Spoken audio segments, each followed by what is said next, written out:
अस्सलामुअलैकुम।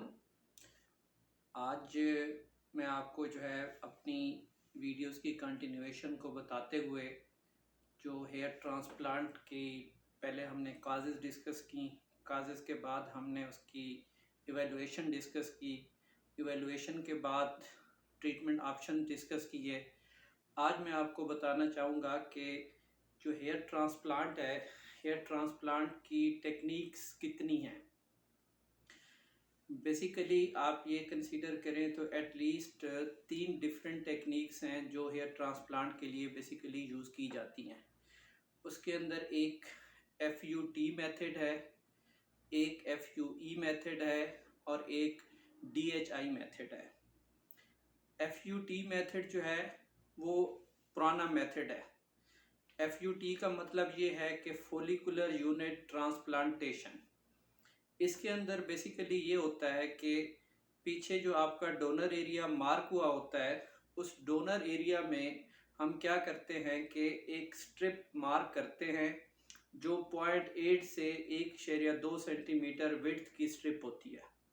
मतलब इतनी स्ट्रिप होती है विड्थ उसकी कि वो ज़ख़म उसके बाद वो क्लोज हो सके।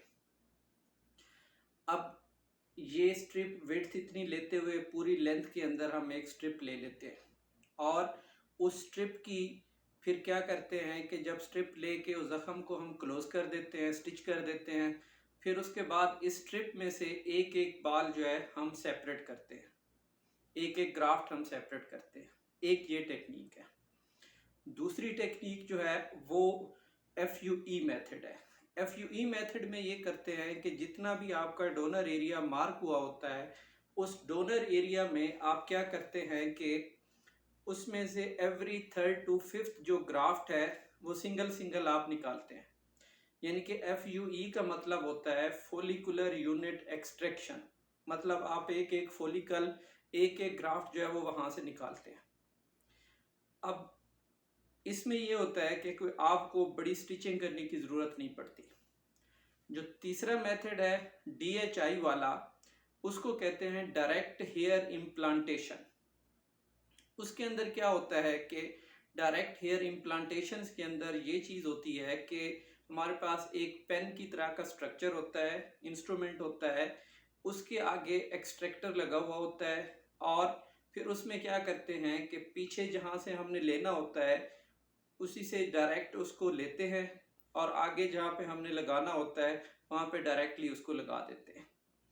अब इन तीनों मेथड्स के बेनिफिट्स या ड्रॉबैक्स क्या आप कह सकते हैं। जो FUT मेथड है सबसे पहले, उसके अंदर आप अगर उसकी बेनिफिट की बात करें तो उसमें यह है कि आप जितनी स्ट्रिप लेते हैं उतने एरिया पे आपका एक दफ़ा ज़ख़म होता है, जो बाकी एरिया है उस पर कोई ज़ख़म नहीं होता। बट उसके जो ड्रॉबैक्स हैं उसमें क्या है, उसमें एक तो ये है कि उसी स्ट्रिप के अंदर जितने ग्राफ्ट आपके आ सकेंगे, जितने फोलिकल आपके आ सकेंगे वो उतने ही हैं, उससे ज़्यादा आप नहीं ले सकते। दूसरी बात यह है कि जब इतना लंबा आपका एक स्कार बनता है, उस स्कार के अपने प्रॉब्लम्स हो सकते हैं। फिर तीसरी बात यह है कि उसकी हीलिंग भी डिले हो सकती है। और चौथी बात यह है कि स्कार जो है उसकी समटाइम्स हाइपरट्रॉफी यानी कि स्कार वो उभर जाना जिसको हम कहते हैं, वो भी पॉसिबल होता है। तो जो दूसरा मेथड है FUE मेथड, उसका बेनिफिट ये है कि आपको एक बड़ा एरिया, डोनर एरिया अवेलेबल होता है, उसमें आपके नंबर ऑफ ग्राफ्ट जो है वो आप ज़्यादा ले सकते हैं। और उसके बाद इसमें ये चीज़ होती है कि इसका जो ड्रॉबैक्स है, जो साथ एक और बेनिफिट भी आपको बता दूं कि इसमें कोई लंबी स्ट्रिप नहीं होती और आपकी हीलिंग जो है वो अर्ली होती है। बट ड्रॉबैक्स ये है कि इसमें एक बहुत सारे बड़े एरिया के लिए आपको समटाइम्स ये है कि जितना बड़ा डोनर एरिया होता है वहाँ पे आपको क्या करनी पड़ती है, पंचिंग करके ग्राफ्ट लेने पड़ते हैं, तो उसका बड़ा ज़ख़म होता है।